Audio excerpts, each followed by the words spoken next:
할렐루야. 오늘도 좋은 날입니다. 하나님께서 이 저녁에 우리에게 주실 귀한 은혜들을 기대하는 귀한 시간들이 되어지기를 소원합니다.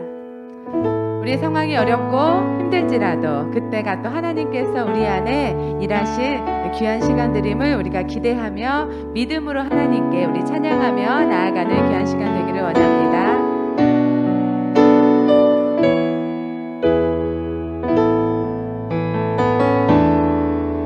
날이 저물어 갈 때 힘들어서 걸을 때 그때가 하나님의 때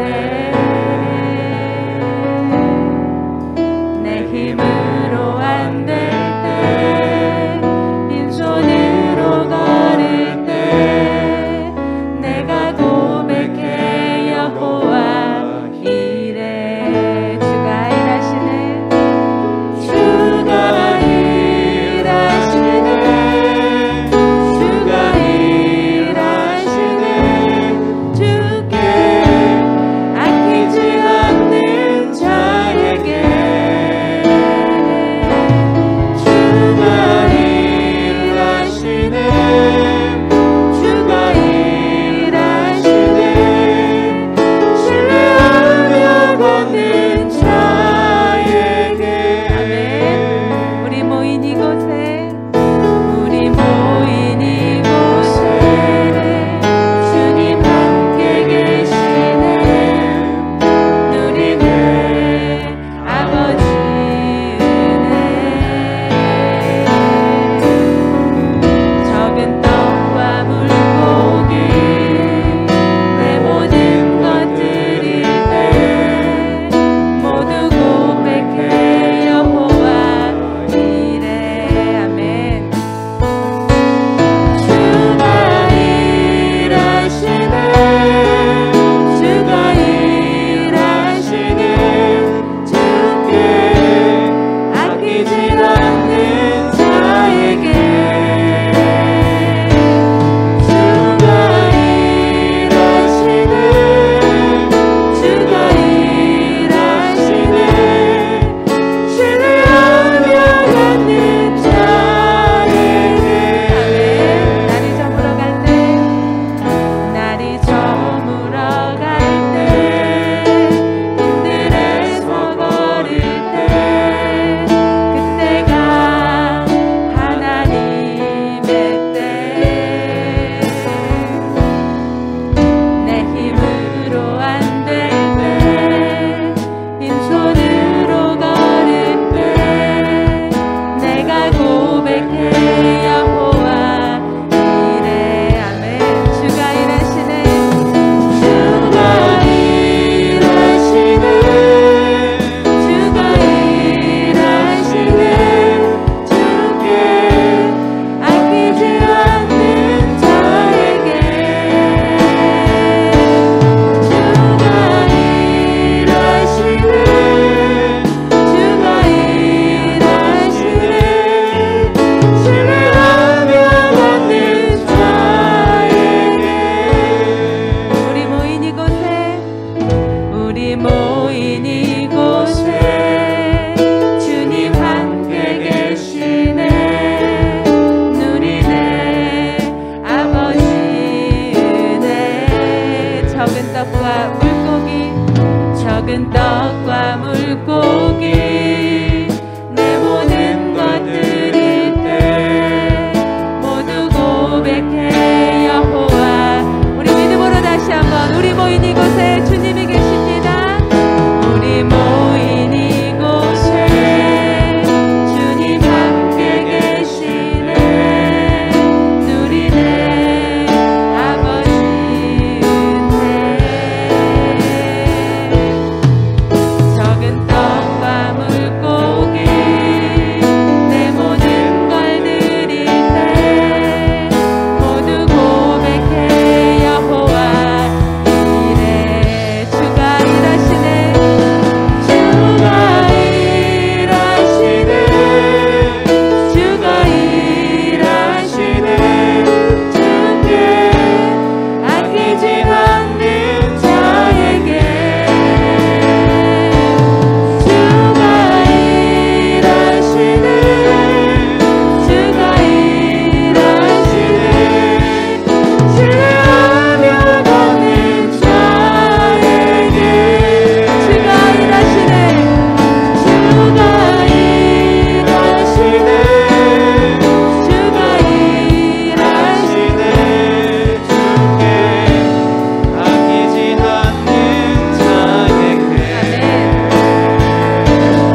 믿습니까? 아멘. 그리고 주님께 힘차게 박수 치시면서 함께 찬양하기 원합니다. 나의 기쁨 나의 소망 되시며 나의 생명이 되신 주 항상 불러서 찬송을 드려도 늘 하신 마음 뿐이세.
사랑하시는 그 예수 그리스도 그분만이 우리의 소망이 되심을 믿습니다.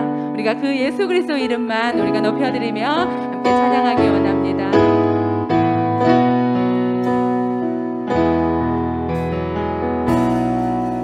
수많은 무리들 줄지어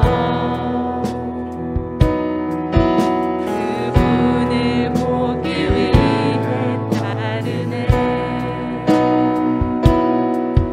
평범한 목수이신 그분 앞에 모든 무릎이 꿇어 경배하네. 모든 문제들 하나하나 죽음까지도 힘을 잃고 생명의 근원 되신 예수 이름 앞에 모든 권세들 굴복하네.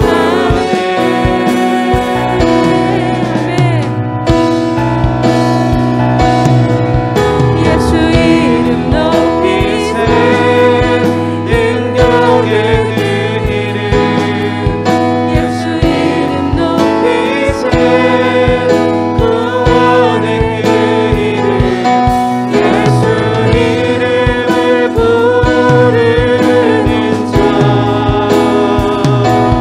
예수 이름을 믿는 자 예수 이름 앞에 나오는 자 복이 있도다.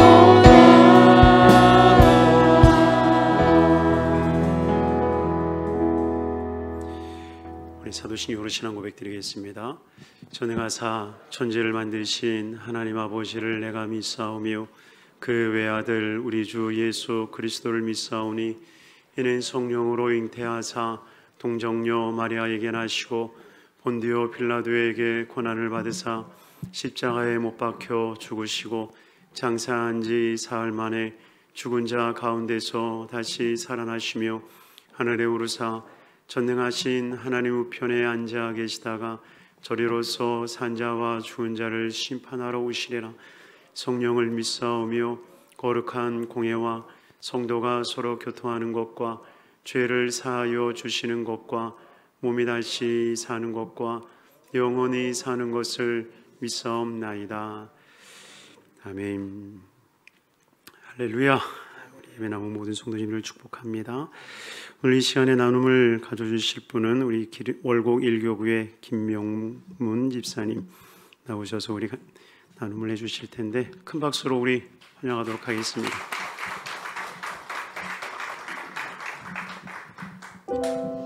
할렐루야. 월곡 1교구 김명문 집사입니다. 하나님은 어려운 환경 속에서도 평탄하게 제 삶을 인도해 주셨습니다. 가장으로서 하나님 가족을 책임져야 할 중요한 고민마다 나아갈 방향을 알게 해주셨고 그러한 순간마다 영적으로 성장시켜 주셨습니다. 하나님은 아버지처럼 넓은 사랑과 어머니처럼 따뜻한 마음으로 저를 품어주셨습니다. 제가 우리 교회에 처음 나올 수 있었던 것은 아내 덕분이었습니다. 결혼을 하고 아내의 권유로 한두 번 교회에 다니다가 은혜 가운데 침례를 받고 우리 교회에 정착하게 되었습니다. 그러던 중 2000년도에 월곡동에 재개발하게 되어 이사를 해야만 하였습니다. 그러나 전세금 소송 문제로 이사하는 데 어려움이 있었습니다. 그때 한 집사님이 간절히 기도하면 치료하시고 역사하시는 하나님께서 해결해 주신다고 하면서 남성교회에서 봉사를 권유해 주셔서 봉사를 시작하게 되었습니다. 봉사를 시작하며 예배 가운데 주시는 은혜는 하나님께서 반드시 나의 길을 열어주실 것이다라는 신뢰를 갖게 된 것이었습니다. 그러다 보니 잘 먹고 잘 사는 것이 중요시 여겼던 삶에서 교회에서 예배와 봉사를 자연스럽게 우선시하게 되도록 하나님이 변화시켜 주셨습니다. 그런데 하나님이 주시는 은혜는 제 내면에만 일어나고 있었던 것이 아니었습니다. 재개발조합에서 3년 만에 전세금을 줄 테니까 빨리 이사 가라는 것이었습니다. 할렐루야였습니다. 다 하나님의 은혜입니다. 하나님께서 일하여 주신 것입니다. 한 집사님의 권유를 통하여 남성교회 봉사한 지 어느덧 20년이라는 시간이 되었습니다. 하나님께서 예배에 더 힘쓰고 열심히 봉사하고 주신 은혜인지 지금까지 아픈 적도 없었습니다. 그런데 요즘 코로나 바이러스로 확산으로 성전에서 예배를 할 수 없고 봉사도 할 수 없게 되니 가슴이 답답하고 마음의 아픔을 느낍니다. 몸이 건강하고 시간을 투자할 수만 있다면 언제라도 예배하며 봉사할 수 있다고 생각했는데 하나님의 은혜를 주지 않으면 아무것도 할 수 없다는 것을 깨닫게 되었습니다. 하나님이 지금까지 주신 은혜가 얼마나 컸던 것인지 다시 한번 감사할 수 있게 되었습니다. 이러한 시간을 지나가 보니 예배와 말씀이 얼마나 소중한지 생각하게 되었습니다. 아무리 바쁘고 힘들고 어려워도 예배를 통하여 주시는 하나님의 은혜가 저의 힘이 되어 살아낼 수 있었습니다. 또한 지난 주일 말씀처럼 하나님의 사랑을 받는 자녀로서 아버지 하나님께 더욱 기도에 힘쓰며 애쓰며 살아야겠다는 생각을 하게 되었습니다. 교회 안에서든지 밖에서든지 기도로 살아가는 신앙생활을 통하여 우리 가족과 만난 모든 사람에게 하나님의 사랑을 전하고 싶습니다. 할렐루야.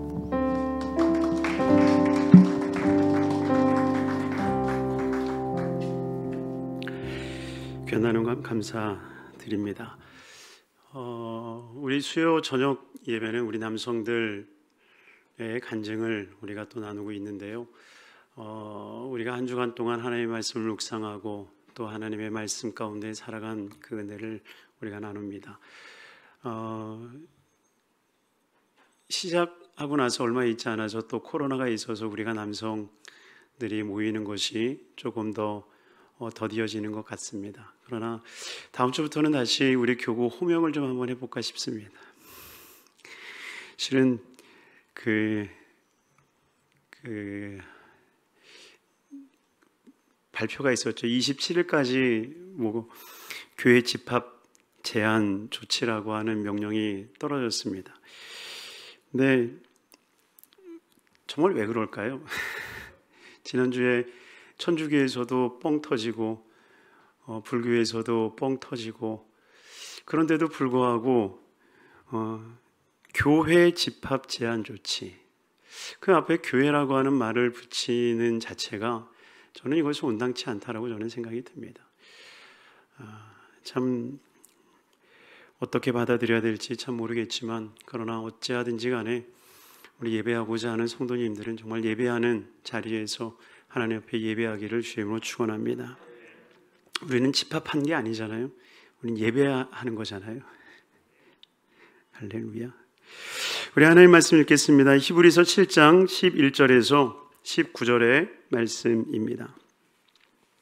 하나님의 말씀이 히브리서 7장 11절에서 19절 말씀 우리 함께 찾으셨으면 함께 읽겠습니다.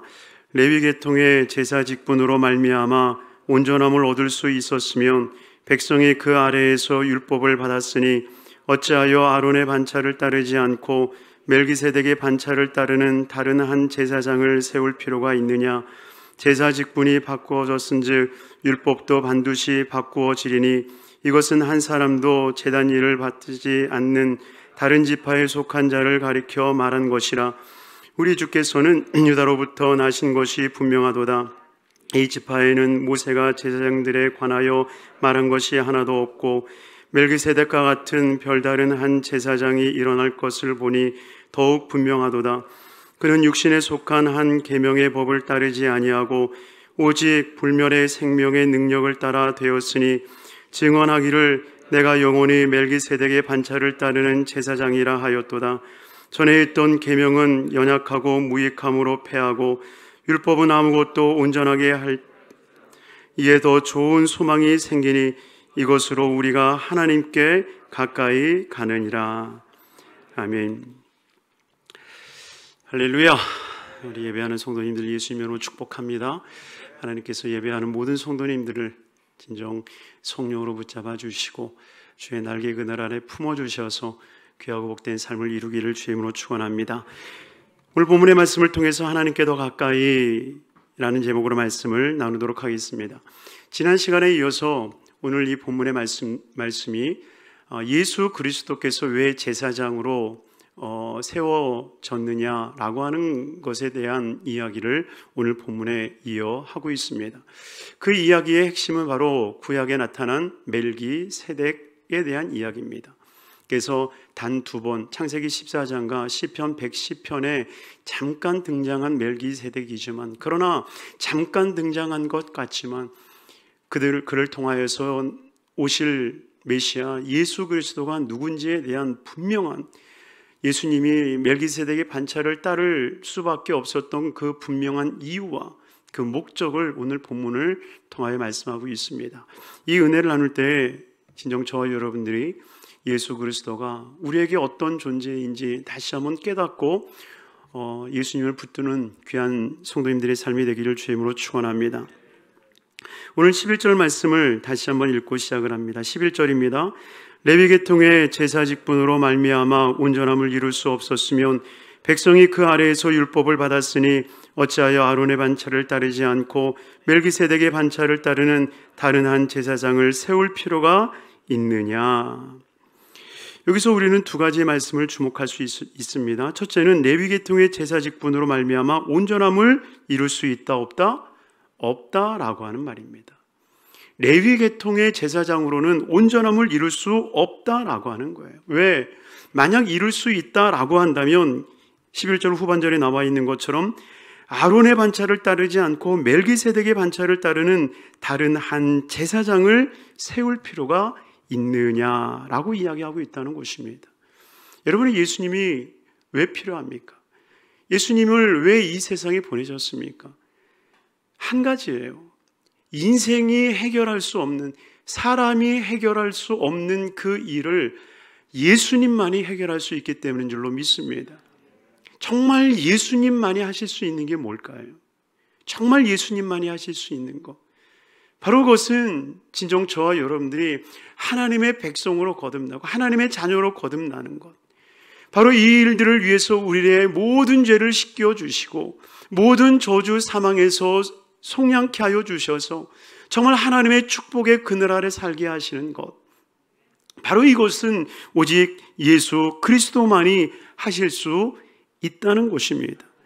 그러니 실상 예수를 믿지 않는 이유는 딱 한 가지밖에 더 있어요. 구원에 관심이 없기 때문에 그런 거예요.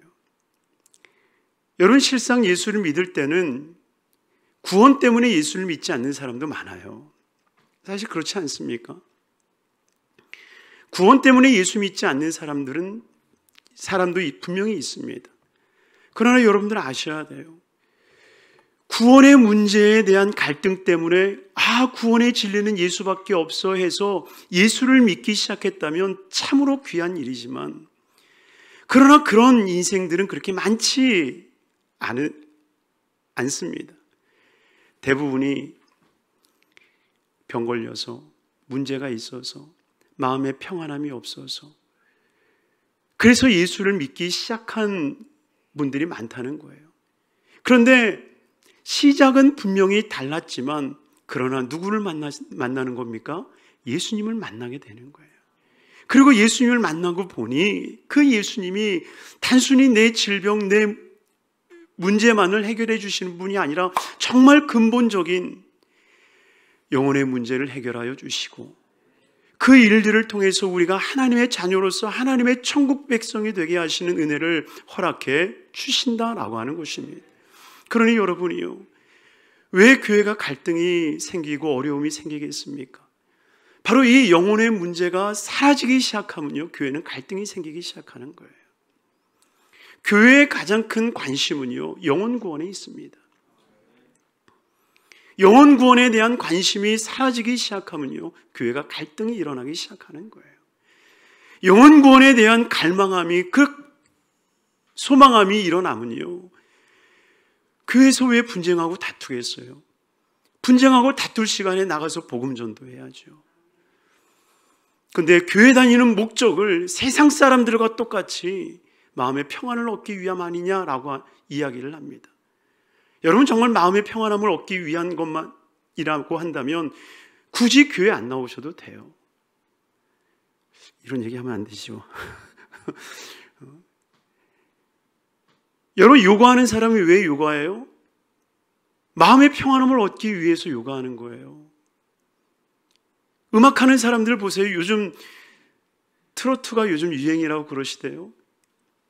요즘 권사님들도 트로트를 그렇게 좋아하신다고 무슨 프로그램이 있는데 안 봐봤는데 힐링이 된대. 마음의 힐링이 된대.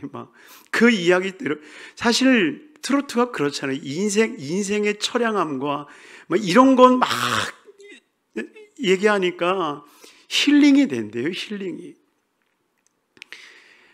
여러분 성경 안 읽고 트로트 들어도 힐링되는 분들 많습니다. 그러니 단순히 마음의 힐링을 위해서, 단순히 어려운 문제를 해결하기 위해서 예수를 믿는다고 한다면요, 그것은 예수 잘못 믿는 거예요.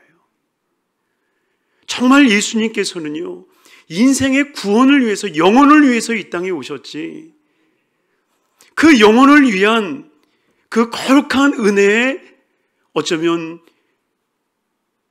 포함되어 있는 그 하나님의 은혜가 바로 치유의 복음이고 성령 충만의 복음이고 축복의 복음인 거예요.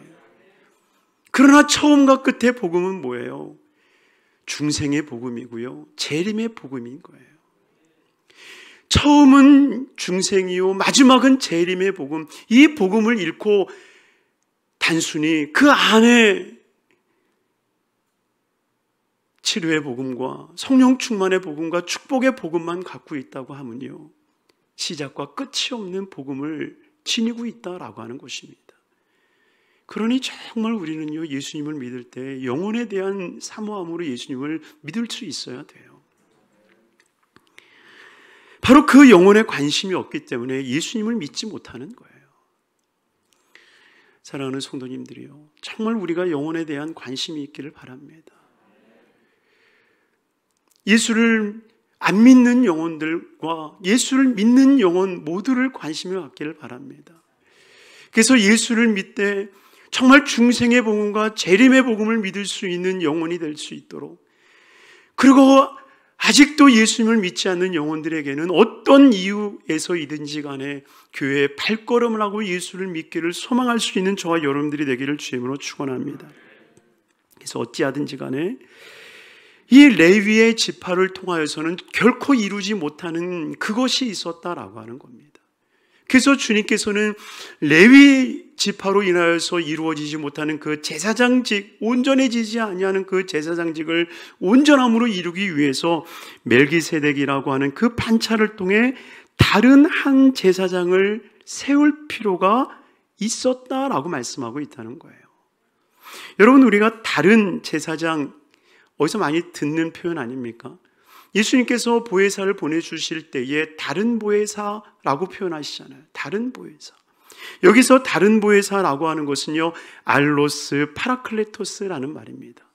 그래서 보혜사인데 어떤 보혜사냐? 알로스. 본질이 같고 모든 것이 같지만 다른. 그래서 알로스 파라클레토스라고 표현이 되어 있습니다. 그런데 여기서 다른 제사장이라고 표현하는 것은요, 이 다른은 헤테로스 히에로스입니다.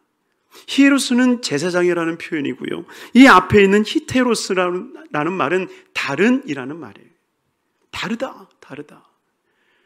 그러니 예수님을 대신한 보혜사 성령님은요, 본질상 동일하신 분이지만 레위의 반차가 아닌 오직 멜기세덱의 반차를 통해서 오신 예수 그리스도는 본질상 다른 분이심을 말씀하고 있다는 거예요. 그래서 고린도 전서 15장에 보면, 우리 한번 찾아볼까요? 우리 저녁 시간이기는 하지만 그래도 중요한 말씀이니까. 고린도전서 15장 40절 말씀입니다. 우리 39절부터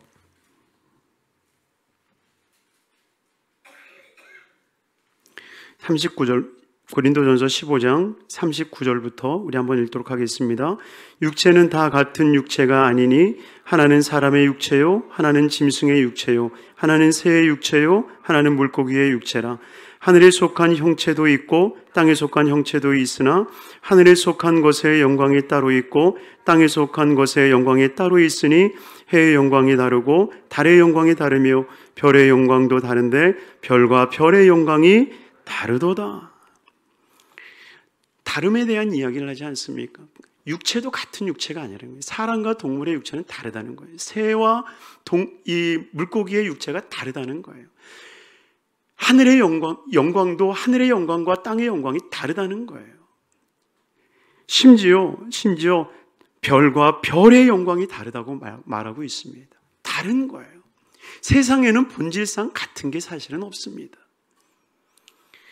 오직 하나님, 예수님, 성령님만이 동일하신 분이세요. 우리와의 어떤 본질적 차이가 있는 그 예수 그리스도를 우리 가운데 보내주신 거예요. 왜? 차원이 다른, 멜기세덱에서 보였던 아버지도 어머니도 없고 시작도 끝도 없는 바로 본질상 다른 하나님의 아들 예수 그리스도를 보내심은 바로 우리의 구원의 완전성을 이루기 위한 하나님의 은혜인 줄로 믿습니다. 그러니 그 본질상 다른 예수 그리스도가 이 세상에 오셔서 하신 일이 무엇입니까? 12절에 나옵니다. 12절. 우리 히브리서로 다시 돌아와서 7장 12절입니다. 같이 읽겠습니다. 제사 직분이 바꾸어졌은즉 율법도 반드시 바꾸어지리니. 아멘. 여러분, 참 중요한 말입니다. 제사 직분이 바꾸어졌다. 그래서 율법도 반드시 바꾸어져야 된다. 우리가 얼핏 들으면 예수님도 율법의 1.1핵이라도 변함이 없다라고 말씀하신 것과 이 말씀이 이렇게 부딪히는 말씀처럼 들릴 수 있습니다. 그러나 그렇지 않습니다. 여기서 바꾸어졌다라고 하는 이 바꾸었다라고 하는 이 헬라어 말이요, 옮겼다, 위치를 바꾸었다라고 하는 뜻입니다. 다시 한번 말씀을 드립니다. 여기서 제사 직분이 바뀌었다라고 하는 것은 제사 직분의 자리가 옮겨졌다라고 하는 거예요. 옮겨졌다. 어디로 옮겨졌을까요? 바로 하늘 보좌로 그 거룩한 직분을 행하는 자리가 바꾸어졌다는 것입니다. 우리 다음 시간이면 말씀을 나눌 수 있을 것 같기는 한데요. 8장 1절 말씀을 먼저 한번 볼까요? 히브리서 8장 1절 말씀입니다. 한번 같이 읽겠습니다. 지금 우리가 하는 말의 요점은 이러한 대제사장이 우리에게 있다는 것이라. 그는 하늘에서 지극히 크신 이의 보좌 우편에 앉으셨으니 성소와 참 장막에서 섬기는 이시라. 이 장막은 주께서 세우신 것이요 사람이 세운 것이 아니니라. 아멘. 여러분, 얼마나 귀한 말씀이 여기 있습니까? 우리가 말하는 말의 요점은 이러하니 대제사장이 우리에게 있다는 것이라. 여러분, 이것이 정말 우리에게 복입니다. 정말 대제사장 예수 그리스도께서 계신다라고 하는 것은 정말 복인 거예요.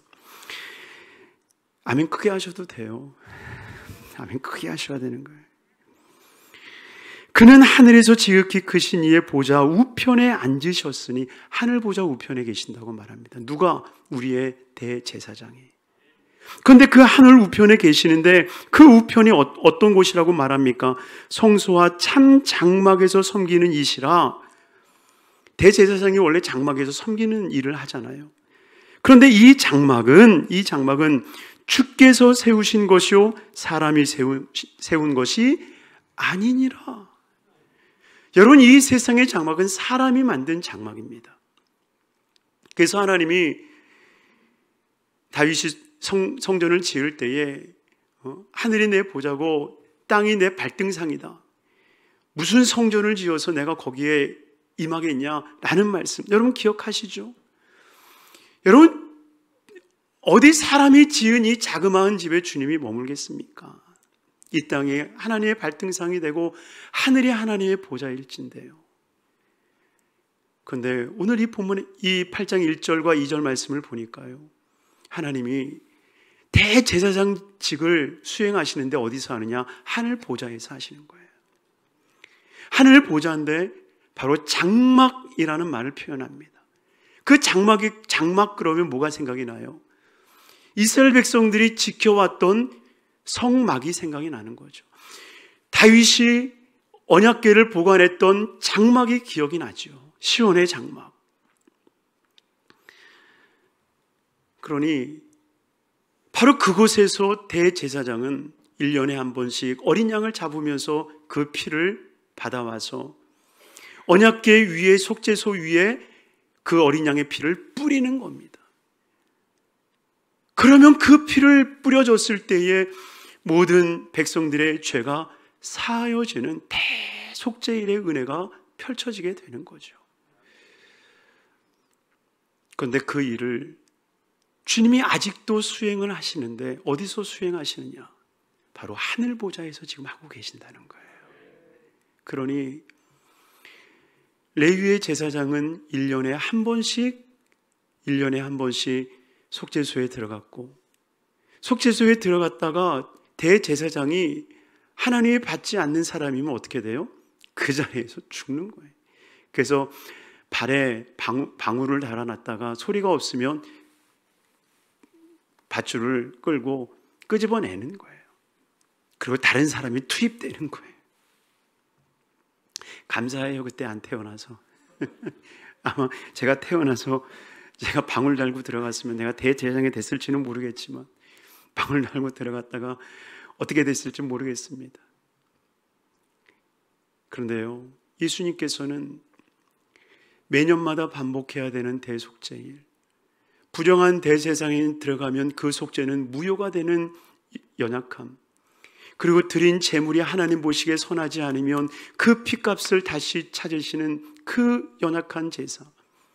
그런데 완전한 피의 흘림을 통해서 완전한 자리에서 우리의 속죄를 지금도 명하고 계시는, 얼마나 귀하고 감사한 일입니까?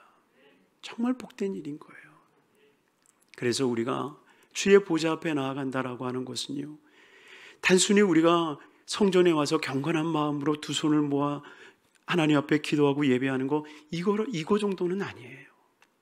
정말 그거 정도가 아니라 정말 우리가 하나님 앞에 정말 무릎을 꿇고 하나님 앞에 예배하는 순간 우리의 육신은 지금 이 땅에 있다 할지라도 우리의 영혼만큼은 하늘 보좌에 계시는 예수 그리스도 앞에 머물게 된다는 것입니다. 이것이 영적 비밀이라고 저는 생각이 듭니다. 그러니 우리가 왜 이 치료에 이 하나님의 그 치료함이 임할 수 있겠습니까? 바로 그것은 우리가 하늘 보좌 앞에 무릎 꿇고 예배하는 그 순간 천국의 그 치유하심이 우리 삶 가운데 완전히 임하여 주셔서 우리를 회복시켜 주심을 믿으시기를 바랍니다. 그래서 정말 우리가 하나님 보좌 앞에 예배하는 예배자가 돼야 돼요. 정말 귀중한 메시지입니다. 정말 하나님 보좌 앞에서 예배하는 삶, 단순히 여기에 머무는 것이 아니라 정말 하나님 앞에서 예배할 수 있는. 그래서 저는 이스라엘 백성들이 성막을 잃어버린 것은 하나님의 섭리라고 저는 생각이 들어요. 여러분, 그런 생각 안 됩니까? 지금도 성막을 찾는, 특히 언약궤를 찾는 사람들이 많이 있습니다. 여러분, 예루살렘 그림 보면 이렇게 황금으로 도움으로 되어 있는 성전을 여러분들 보지 않습니까? 이스라엘 이 알라를 섬기는 그 곳이죠. 그런데 그 지하에 있다라고 하는 설이 있어요. 그래서 그거를 믿는 이스라엘 사람들이 굉장히 많다고 합니다. 그런데 거기는 이스라엘 사람들이 들어가지 못하죠. 아람권 사람들이 차지하고 있기 때문에 못 들어가는 거예요. 근데 어쨌든 간에 그것을 없앴던 이유가 뭘까요? 만약 그것이 있었다고 한다면 아마 지금도 그 언약궤 앞에서 희생의 제사를 드리며 그 희생의 제사가 우리를 속량하는 것이요, 또한 구원의 방법이라고 여길 거라는 것입니다. 그러나 주님은 그것을 사라지게 만들어 버리는 거죠. 이것은 오직 예수 그리스도만이 우리에게 대속죄의 은혜를 가져다 주실 분임을 우리에게 말씀하고 있다는 것입니다. 그러니 그 거룩한 은혜의 은총이 여러분들의 삶 가운데 있기를 주임으로 축원합니다. 그래서 주님께서는 레위의 후손이 아닌 정말 유다의 후손으로서 나게 하되 멜기세덱의 반차를 통해서 일으켜 세우셨다 말씀하고 있는 겁니다. 우리 13절로 15절까지 우리 한번 같이 읽겠습니다. 이것은 한 사람도 제단 일을 받들지 않는 다른 지파에 속한 자를 가리켜 말한 것이라.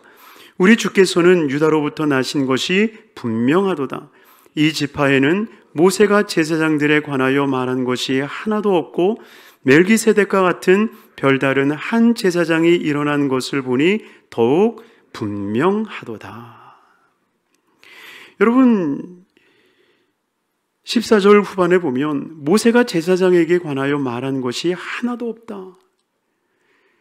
이 지파는 모세가 제사장들에 관하여 말한 것이 하나도 없다. 그러니 율법을 문자 그대로 받아들였던 유대 사람들에게는 어디 제사장법에 레위 사람이 아닌 사람이 제사장직을 한다라고 얘기했냐. 레위 직분을 자손이 아닌 사람이 제사장이 됐을 때 하나님이 얼마나 노하셨냐. 여러분 이 여로보암의 죄에 대해서 아십니까? 사무엘 하를 이 열왕기 하를 읽다 보면요, 상하를 읽다 보면 다윗 왕들에 대한 이야기할 때 사무엘과 같지 다윗과 같지 않더라, 다윗과 같지 않더라, 다윗과 같지 않더라. 다윗을 늘 평가의 기준으로 삼으세요. 그래서 다윗 정도는 돼야 되지 않냐라고 하는 것이 하나님의 평가죠. 그런데 의에 대한 기준은 다윗이었지만 죄에 대한 기준은 누구였느냐? 여로보암이었습니다. 그래서 왕들에 대한 이야기를 할 때 다윗과 같지 않더라라는 말과 더불어서 무슨 말을 하냐면 여로보암의 죄에서 떠나가지 아니하더라. 여로보암의 죄가 뭐예요? 첫째는 산당을 지은 거고요. 둘째는 아무나 제사장을 삼아서 산당을 지키게 한 거고요. 이로 인하여서 백성들을 죄짓게 한 이것이 바로 여로보암의 죄라고 성경은 이야기를 하고 있습니다. 그래서 레위 자손이 아니면 제사장이 될 수가 없는 거예요. 하나님이 굉장히 싫어했던 영역이거든요. 그래서 어쩌면 신학교도 회개해야 돼요. 신학교도요, 요즘은 거의 장사 수준으로 변했기 때문에 하나님 앞에 부르심을 받지 않아도 무조건 공부해서 남조해서 공부하는 자리로 만들어버리는 그런 행태를 이루고 있는데 저는 절대 반대입니다. 절대 반대예요. 정말 많은 교회들이 신학생 한 명씩 책임지고 신학교에 투자를 하면요. 여기까지 가면 안 되는데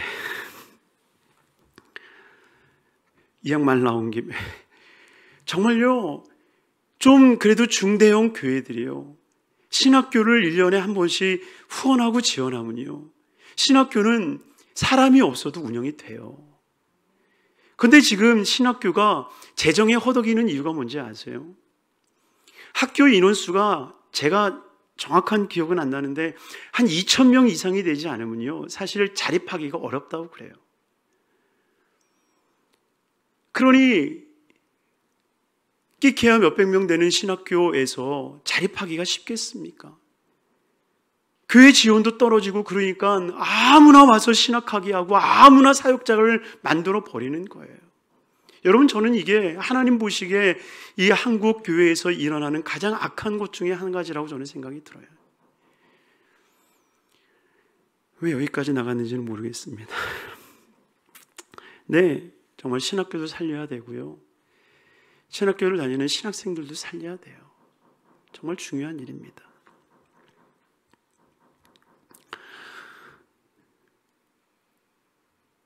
(14절에) 그 이야기를 하는 거예요. 이 지파는 모세가 제사장들에 관하여 말한 것이 하나도 없다.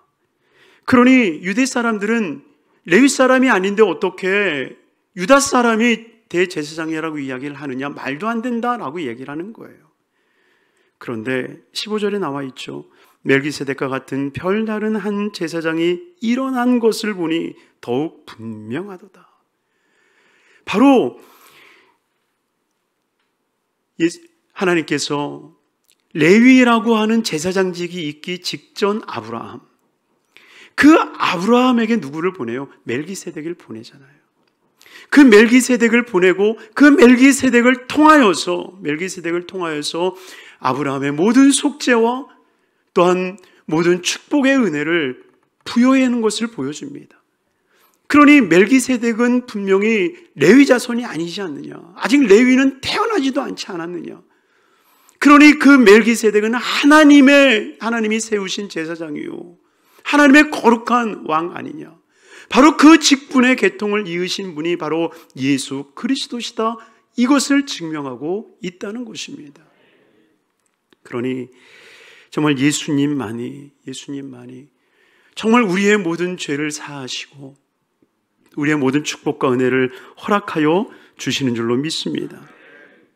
그러면서 16절, 17절에 이렇게 말씀을 하세요. 우리 같이 읽도록 하겠습니다. 16, 17절. 그는 육신에 속한 한 계명의 법을 따르지 아니하고 오직 불멸의 생명의 능력을 따라 되었으니 증언하기를 내가 영원히 멜기세덱의 반차를 따르는 제사장이었도다. 아멘. 그는 육신에 속한 한 계명의 법을 따르지 아니하고 무엇을 따랐다고 말합니까? 오직 불멸의 성령의 능력을 따랐도다. 할렐루야. 바로 이것이 사도 바울이 고백했던 생명의 성령의 법 아니겠습니까?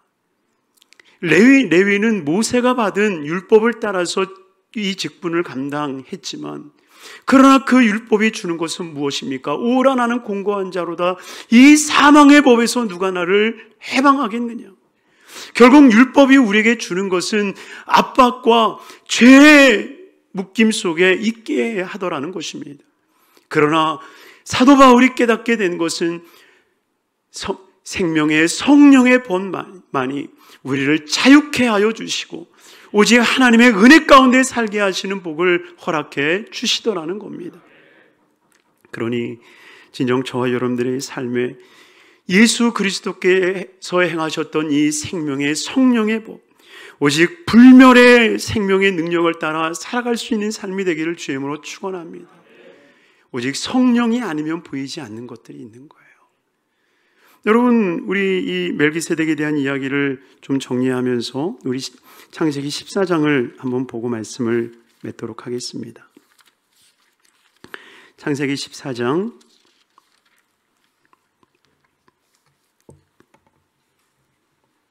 17절에서 19절입니다. 우리 한번 같이 읽도록 하겠습니다.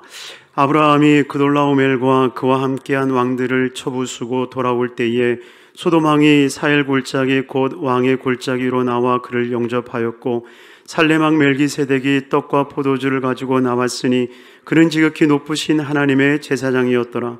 그가 아브라함에게 축복하여 이르되 천지의 주제이시오 지극히 높으신 하나님이요 아브라함에게 복을 주옵소서. 아멘. 여러분들도 아시다시피 레위는 아브라함의 아들 이삭, 그 이삭이 낳은 야곱이 낳은 12아들 중에 한 사람이 바로 레위였고, 그 레위를 통하여서 하나님께서는 제사장직을 허락해 주셨다는 겁니다. 그러니 아브라함이 이 멜기세덱을 만나기 전에는 제사직분이 없었고 제사의 율법이 없었다는 겁니다.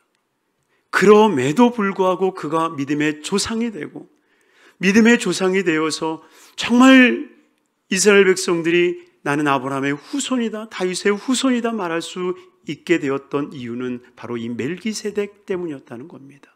왜요? 참으로 놀라운 말씀이 여기에 감춰져 있지 않습니까? 18절에 보면 살레막 멜기세덱이 무엇을 가지고 나옵니까? 떡과 포도주를 가지고 나왔다라고 말씀을 합니다. 여러분, 우리는 떡과 포도주 그러면 가장 먼저 생각나는 게 뭐예요? 성찬 아닙니까? 성찬. 여러분, 이때 떡과 포도주를 가지고 나왔다.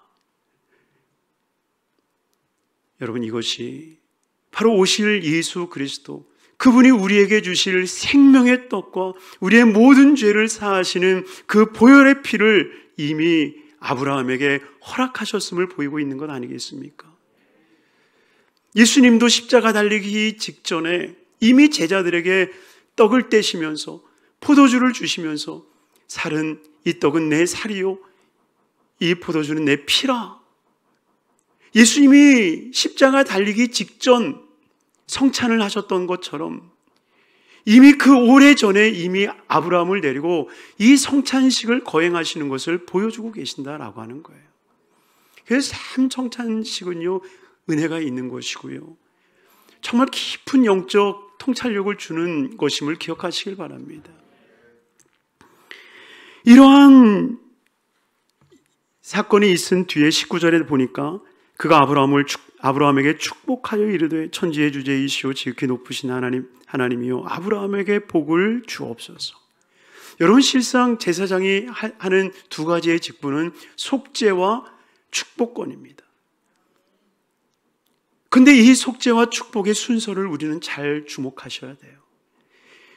멜기세덱에 축복하고 나서 떡과 포도주를 뗀 게 아니라 떡과 포도주를 통하여서 그의 모든 죄를 씻기고 난 뒤에 생명의 떡을 얻고 난 뒤에야 비로소 아브라함에게 복을 빌고 있다라고 하는 겁니다.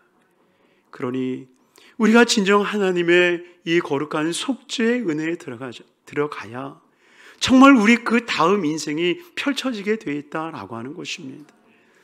그러니 진정 저와 여러분들의 삶 가운데에 그 거룩한 이 속죄와 그리고 이후에 있을 하나님의 복, 여러분, 실상 이 순서 속에 우리가 주목해야 될 한 가지가 있다면 예수님의 십자가 사건 뒤에 뭐가 따릅니까?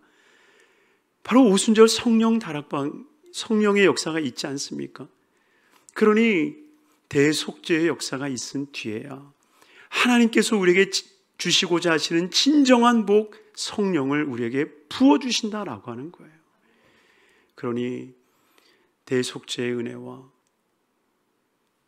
사랑하는 자에게 주시는 그 성령의 충만함이 우리 모두에게 있기를 주임으로 축원합니다. 그리고 마지막 18절 19절 말씀 읽고 마치겠습니다. 우리 같이 읽겠습니다. 전에 있던 계명은 연약하고 무익함으로 패하고 율법은 아무것도 온전하게 못할지라 이에 더 좋은 소망이 생기니 이것으로 우리가 하나님께 가까이 가느니라. 아멘. 이로써 하나님께 가까이 간다. 여러분, 그래요. 결국 우리 앞서 말씀을 나눴던 것처럼 주님은 제사의 자리를 옮기셨어요. 사람이 지은 장막에 제사하시는 것이 아니라 하나님의 거룩한 보좌, 그곳에 장막을 치고 거기에 계시며 우리의 제사장직을 행하여 주시는 거예요. 그러니 우리의 대제사장직을 행하여 주시는 예수 그리스도, 그분 앞에 나아간다는 것은 하늘 보좌 앞에 나아가는 거예요. 그러니 하늘 보좌 앞에 나아간 우리는 누구와 가까이 있는 겁니까? 하나님과 가까이 있는 거죠. 그러니 진정 우리가 예수 그리스도 앞에 나아가되 하나님께 더욱더 가까이 나아갈 수 있는 삶이 되기를 바랍니다. 하나님 앞에 나아가는 그 삶을 우리가 살아갈 때에 정말 우리가 이 세상에 속해 있으나 그러나 하늘에 속한 자로서의 삶을 살아내게 되는 줄로 믿습니다. 그러니 항상 예수 그리스도에게 가까이 나아가며 예수 그리스도로 인하여서 하나님과 화평케 되어지는 은혜와 복이 우리 모두에게 있기를 주님의 이름으로 축원합니다. 우리 주께 가까이 날 이끄소서라는 찬양이 있는데요, 이 찬양을 들으시고 우리 말씀을 기억하며 우리 기도할 때에 정말 그 은혜의 보좌, 우리의 속죄를 이루시는 예수 그리스도의 그 완전함 속에 우리가 나아가게 하여 주옵소서. 우리 찬양하고 하나님 앞에 기도하겠습니다. 주께 가까이 날 이끄소서. 간절히 주님만을 원합니다.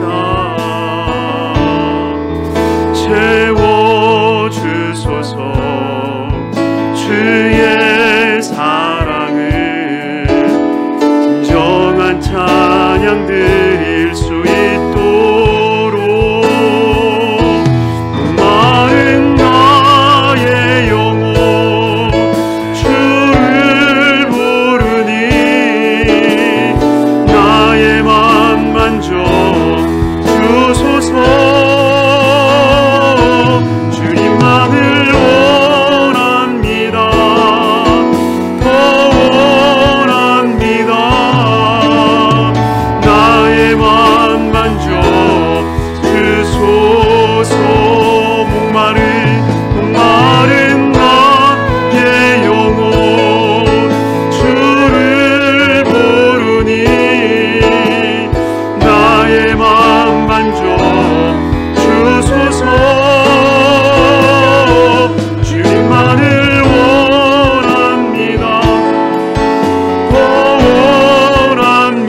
위해서 기도하기 원합니다.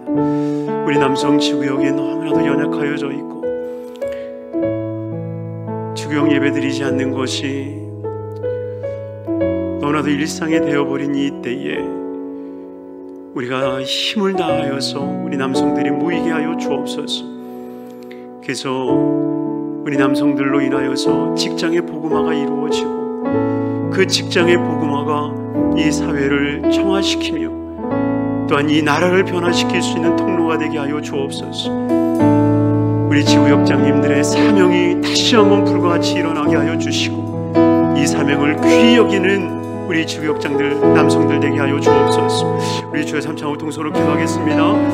주여 주여 주여. 아버지 하나님, 아버지 하나님, 아버지 하나님, 아버지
충만하신 아버지 하나님 감사합니다. 거룩하고 복된 날 주인전에 나와 예배할 수 있도록 은혜 베풀어 주심을 감사합니다. 하나님, 정말 우리의 구원자 되시는 예수 그리스도 그분을 바라보게 하여 주옵소서. 우리의 속죄를 위한 예수 그리스도가 있음을 우리가 깨닫게 하여 주옵소서. 아버지 하나님이여, 예수가 없이 살아가는 인생이 되지 않게 하여 주시고 예수 없이 신앙생활하는 이가 되지 아니하게 하여 주옵소서. 정말 예수 그리스도께서 우리에게 행하시는 그 속죄의 은혜 앞에 나아가게 하여 주셔서 우리가 매일같이 회개하며 주 앞에 회복의 역사가 이루어지는 귀한 삶이 되게 하여 주옵소서. 아버지, 특별히 이 수요 저녁 예배를 통하여서 우리 남성들이 모여 예배합니다. 하나님 미흡한 모임이지만 그러나 하나님께서 역사하여 주셔서 우리 남성들이 모여 예배하게 하여 주시고 아버지 흩어졌던 지구역들이 모여서 함께 얼굴을 대하며 기도하게 하여 주시고 아버지 하나님이여 우리 남성들이 모임이 활발하게 됨으로 말미암아 아버지 하나님이여 직장에서의 복음화가 이루어지게 하여 주시고 이 일들이 인하여서 이 사회를 정화시킬 수 있는 복된 예배가 되게 하여 주시옵소서. 우리의 수목은 성북교회를 복되게 하여 주시고 하나님의 충만한 은혜로 채워 주시옵소서. 예수 그리스도의 이름 받들어 축복하옵고 기도드려옵나이다. 아멘. 아멘. 우리 주님과 기도 마치겠습니다. 하늘에 계신 우리 아버지여, 이름이 거룩히 여김을 받으시오며 나라가 임하시오며 뜻이 하늘에서 이루어진 것 같이 땅에서도 이루어지리이다. 오늘 우리에게 일용할 양식을 주시옵고 우리가 우리에게 죄진 자를 사하여 준 것 같이 우리의 죄를 사하여 주시옵고 우리를 심에 들게 하지 마시옵고 다만 악에서 구하시옵소서. 나라와 권세와 영광의 아버지께 영원히 있사옵나이다. 아멘. 할렐루야. 우리 하나님 앞에 영광의 박수를 올려드립니다. 바라는 것은 우리 수요 저녁 예배가 우리 남성 지구역 모임을 대신할 수 있는 자리가 되기를 바랍니다. 더욱이 우리가 코로나로 인해서 지구역 예배를 못 드리고 있는 이때에 우리 지구역장 남성 지구역장님들은 정말 우리 수요 저녁 예배 함께 나와서 예배하고 예배 끝나고 나서 얼굴 보고 함께 기도하고 헤어질 수 있는 그런 시간들이 되기를 주님의 이름으로 부탁을 드립니다. 우리 옆에 분들에게 인사합니다. 사랑합니다. 축복합니다. 아멘.